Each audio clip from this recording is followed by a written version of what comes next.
Sebelum melanjutkan, jangan lupa subscribe dulu. Terima kasih. Bab 280, Patriark Sekte Bayangan Hantu.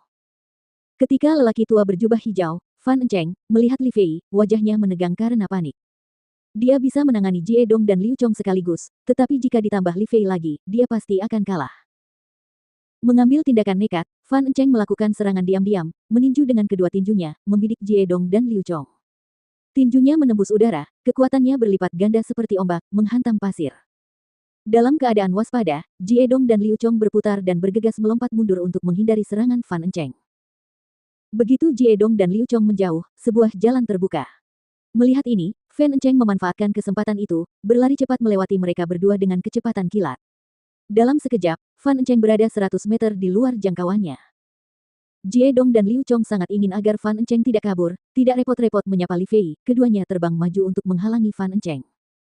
Namun saat mereka ingin bergerak, mereka melihat sesosok tubuh menghalangi jalan Fan Encheng, orang itu meninju dan meledak, membuat Fan Encheng jatuh ke tanah. Orang itu tak lain adalah Huang Xiaolong. Di Fan Encheng ini terdapat bagian peta ahli suku Dewa Kuno, tentu saja Huang Xiaolong tidak akan membiarkannya melarikan diri. Kemunculan Huang Xiaolong ke dalam keributan mengejutkan Jie Dong, Liu Chong, dan juga Fan Encheng sendiri, yang menatap waspada ke arah orang yang tidak dikenal ini. Setelah menghalangi Fan Encheng agar tidak melarikan diri, Huang Xiaolong tidak bergerak lagi, tidak juga mengucapkan sepatah kata pun. Semua suara berhenti dengan canggung di lembah. Sekitar semenit kemudian, Jie Dong memecah keheningan, kakak murid kedua, ini kakak laki-laki. Di mana kakak murid keenam, bukankah dia bersamamu? Jie Dong bertanya sambil menatap Li Fei. Liu Chong pun menatap Li Fei dengan penuh rasa ingin tahu sementara Li Fei memilih diam, matanya mencari-cari Huang Xiaolong. Huang Xiaolong menatap Jie Dong dan Liu Chong, lalu mengakui dengan jujur, saudara muda keenammu sudah kubunuh, siapa aku, kalian akan tahu nanti. Tiga orang Jie Dong, Liu Chong, dan Fan Encheng tercengang mendengar pengakuan meremehkan Huang Xiaolong. Jie Dong dan Liu Chong sedikit pucat. Kakak kedua, apakah yang dia katakan benar? Jie Dong membentak Li Fei, dia membunuh kakak keenam. Kemarahan segera muncul di wajah Liu Chong. Li Fei menatap Jie Dong dan Liu Chong, lalu mengangguk dan mengiyakan, iya. Wajah Jie Dong berubah marah dan terkejut. Li Fei, kau benar-benar berani mengkhianati Sekte Ghost Shadow, bersekongkol dengan orang luar untuk menyakiti murid Sekte sendiri. Jie Dong melotot ke arah Li Fei dengan mata dingin yang seolah-olah menatap orang mati. Pemuda ini telah membunuh saudara muda keenam mereka Zhou Cheng, tetapi Li Fei datang ke sini bersamanya, ini tidak dapat dimaafkan. Liu Chong juga melotot ke arah Li Fei, niat membunuhnya semakin kuat setiap detiknya. Fan Encheng yang berada di samping terus terdiam, terlebih lagi dia tidak menyangka segala sesuatunya akan menjadi seperti ini, Li Fei mengkhianati Sekte Bayangan Hantu, bersekongkol dengan pemuda berambut hitam di depannya ini untuk membunuh adik keenamnya yang masih murid junior. Fan Encheng diam-diam gembira, kalau keadaan berjalan seperti ini, saat keempat orang ini mulai berkelahi, dia bisa menyelinap pergi dengan diam-diam. Li Fei, jika kamu mengakui kesalahanmu dan bertobat sekarang, bantu aku dan kakak ketiga untuk membunuh orang ini dan menangkap Fan Encheng sebagai penebusan dosa, aku akan memohon guru untuk mengasihanimu. Guru sangat menyayangimu, dia pasti akan memaafkanmu dan mengabaikan hukuman mati. Jie Dong berbicara lagi. Liu Chong awalnya tertegun, namun dia segera memahami maksud tersirat dari perkataan Jie Dong, lalu mencoba meyakinkan Li Fei, benar sekali, kakak senior kedua, kamu bisa dimaafkan jika kamu berbalik sekarang. Huang Xiaolong menyaksikan dalam diam, namun dalam hati dia menggelengkan kepalanya melihat kedua orang ini. Namun, suara siulan angin yang mengarah ke arah mereka memecah ketegangan. Semua orang menoleh untuk melihat, orang yang datang ke arah mereka memiliki kecepatan yang luar biasa, meninggalkan jejak api di belakangnya. Melihat kedatangan orang ini, Jie Dong dan Liu Chong memperlihatkan ekspresi gembira, sedangkan Fan Encheng dan Li Fei sedikit memucat. Itu Qin Yang. Li Fei bergeser ke samping Huang Xiaolong sambil bergoyang, bergegas memberitahu Huang Xiaolong identitas orang itu. Qin Yang, Patriark Sekte Bayangan Hantu. Ahli Xiantian Orde ke-8 awal. Pada saat itu, seseorang melompat ke atas Fan Encheng. Melihat bahwa bahkan Patriark Sekte Bayangan Hantu pun tiba, rasa gugup dan cemas bercampur aduk dan dia mencoba melarikan diri lagi.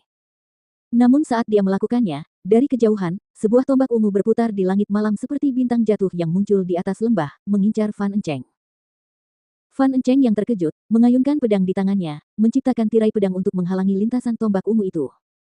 Serangkaian suara logam beradu bergema di udara, benturan keras itu mendorong Fan Encheng kembali ke tanah sekali lagi. Saat Fan Encheng terjatuh ke tanah, sesosok tubuh melayang turun dengan anggun seorang pria setengah baya yang bertubuh tinggi, tegap, dengan janggut tipis dan pipi tirus, memancarkan momentum tak kasat mata yang membuat orang lain terpesona. Orang itu tak lain dan tak bukan adalah patriark sekte bayangan hantu, Qin Yang. Fan Enceng memasang ekspresi jelek di wajahnya saat melihat Qin Yang. Jie Dong dan Liu Chong bergegas ke sisi guru mereka, memberi hormat, murid memberi hormat kepada guru. Ketidakpastian tampak di wajah Li Fei saat menyaksikan ini. Qin Yang mengangguk pada kedua muridnya, Jie Dong dan Liu Chong, lalu berlutut memberi hormat, berdirilah. Tatapan matanya menjadi tajam seperti pedang saat dia menatap Li Fei yang bersembunyi di belakang Huang Xiaolong. Guru, kakak kedua telah mengkhianati sekte, bersekongkol dengan orang ini dalam membunuh kakak keenam. Jie Dong melangkah di belakang Qin Yang, melapor dengan hormat. Dia mengakuinya dengan bibirnya sendiri tadi. Kilatan cahaya dingin melintas di mata Qin Yang saat mendengar ini, dia menatap tajam ke arah Li Fei, benarkah yang dikatakan Jie Dong? Meskipun dia tahu murid tertuanya tidak berani berbohong kepadanya, Qin Yang tidak percaya bahwa murid keduanya, Li Fei, akan mengkhianati sekte Ghost Shadow dan mengkhianatinya. Li Fei berdiri di belakang Huang Xiaolong, tetap bungkam. Melihat tingkah lakunya, api berkobar di tubuh Qin Yang, menari liar saat jejak pembunuhan bersinar di matanya. Namun api itu dingin, beku, memenuhi seluruh lembah. Li Fei yang tidak menjawab menunjukkan bahwa itu adalah persetujuan dalam keheningan. Li Fei adalah murid yang paling ia sayangi, yang memiliki bakat tertinggi, ia tidak pernah membayangkan bahwa murid yang sangat ia sayangi itu adalah orang yang mengkhianatinya. Amarah menjadi bahan bakar bagi niat membunuhnya. Mati. Qin Yang mendesis kata itu, nadanya dingin. Begitu kata itu terdengar, Qin Yang sudah menyerang dengan telapak tangannya. Li Fei ketakutan melihat jejak tangan raksasa yang diselimuti api semakin membesar dalam penglihatannya.